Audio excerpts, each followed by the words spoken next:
പഴയ നിയമം ഉൽപ്പത്തി 1-ാം അധ്യായം. ദൈവം പ്രപഞ്ചത്തെ സൃഷ്ടിക്കുന്നു. ആദിയിൽ ദൈവം ആകാശവും ഭൂമിയും സൃഷ്ടിച്ചു. ഭൂമി രൂപരഹിതവും ശൂന്യവുമായിരുന്നു.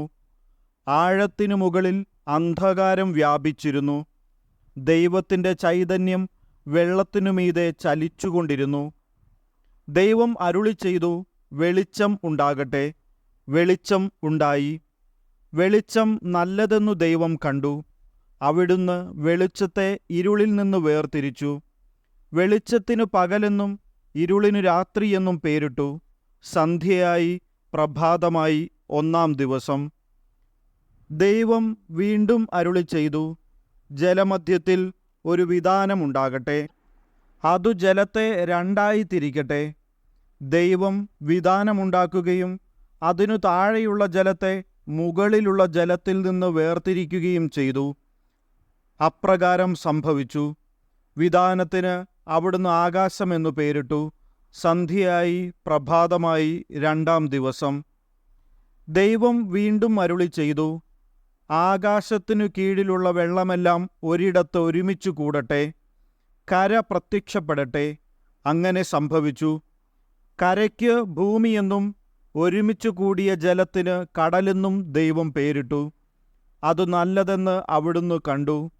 ദൈവം അരുളിച്ചെയ്തു, ഭൂമി എല്ലാത്തരം ഹരിതസസ്യങ്ങളും ധാന്യച്ചെടികളും വിത്തുൾക്കൊള്ളുന്ന ഫലങ്ങൾ കായ്ക്കുന്ന വൃക്ഷങ്ങളും മുളപ്പിക്കട്ടെ. അങ്ങനെ സംഭവിച്ചു. ഭൂമി എല്ലാത്തരം ഹരിതസസ്യങ്ങളും ധാന്യച്ചെടികളും വിത്തുള്ള ഫലങ്ങളോടുകൂടിയ വൃക്ഷങ്ങളും മുളപ്പിച്ചു. അവ നല്ലതെന്നു ദൈവം കണ്ടു. സന്ധ്യയായി പ്രഭാതമായി 3-ാം ദിവസം.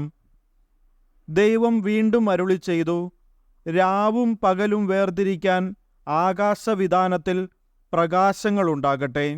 അവ ഋതുക്കളും ദിനങ്ങളും വർഷങ്ങളും കുറിക്കുന്ന അടയാളങ്ങളായിരിക്കട്ടെ. ഭൂമിയിൽ പ്രകാശം ചൊരിയാൻ വേണ്ടി അവ ആകാശവിതാനത്തിൽ ദീപങ്ങളായി നിൽക്കട്ടെ. അങ്ങനെ സംഭവിച്ചു.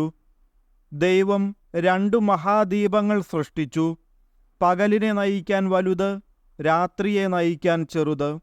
നക്ഷത്രങ്ങളെയും അവിടുന്ന് സൃഷ്ടിച്ചു. ഭൂമിയിൽ പ്രകാശം ചൊരിയാനും രാവിനെയും പകലിനെയും നിയന്ത്രിക്കാനും വെളിച്ചത്തെ ഇരുളിൽ നിന്ന് വേർതിരിക്കാനും ദൈവം അവയെ ആകാശവിതാനത്തിൽ സ്ഥാപിച്ചു. അതു നല്ലതെന്ന് ദൈവം കണ്ടു. സന്ധ്യയായി പ്രഭാതമായി 4-ാം ദിവസം. ദൈവം വീണ്ടും അരുളിച്ചെയ്തു, വെള്ളം ജീവജാലങ്ങളെ പുറപ്പെടുവിക്കട്ടെ. പക്ഷികൾ ഭൂമിക്കുമീതെ ആകാശവിതാനത്തിൽ പറക്കട്ടെ. അങ്ങനെ ദൈവം ഭീമാകാരങ്ങളായ ജലജന്തുക്കളെയും കടലിൽ പറ്റം ചേർന്നു ചരിക്കുന്ന സകലവിധ ജീവികളെയും എല്ലാത്തരം പക്ഷികളെയും സൃഷ്ടിച്ചു. അവ നല്ലതെന്ന് അവിടുന്ന് കണ്ടു. ദൈവം അവയെ ഇങ്ങനെ അനുഗ്രഹിച്ചു, സമൃദ്ധമായി പെരുകി കടലിൽ നിറയുവിൻ. പക്ഷികൾ ഭൂമിയിൽ പെരുകട്ടെ.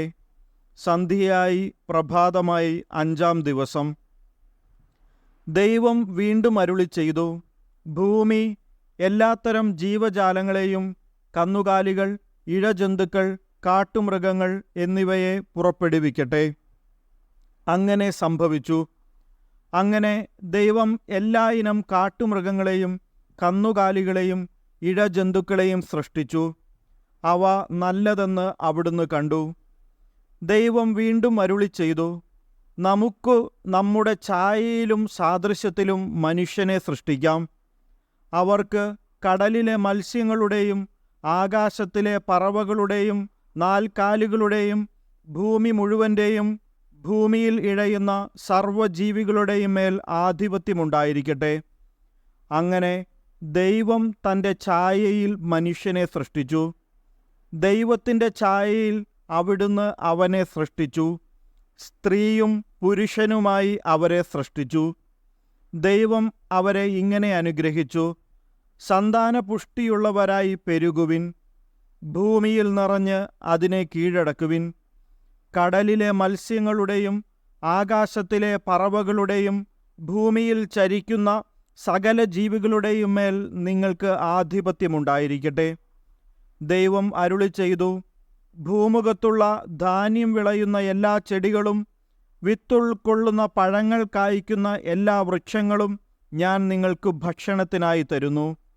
ഭൂമിയിലെ മൃഗങ്ങൾക്കും ആകാശത്തിലെ എല്ലാ പറവകൾക്കും ഇഴജന്തുക്കൾക്കും ജീവശ്വാസമുള്ള സകലതിനും ആഹാരമായി ഹരിതസസ്യങ്ങൾ ഞാൻ നൽകിയിരിക്കുന്നു. അങ്ങനെ സംഭവിച്ചു. താൻ സൃഷ്ടിച്ചതെല്ലാം വളരെ നന്നായിരിക്കുന്നുവെന്ന് ദൈവം കണ്ടു. സന്ധ്യയായി, പ്രഭാതമായി, 6-ാം ദിവസം.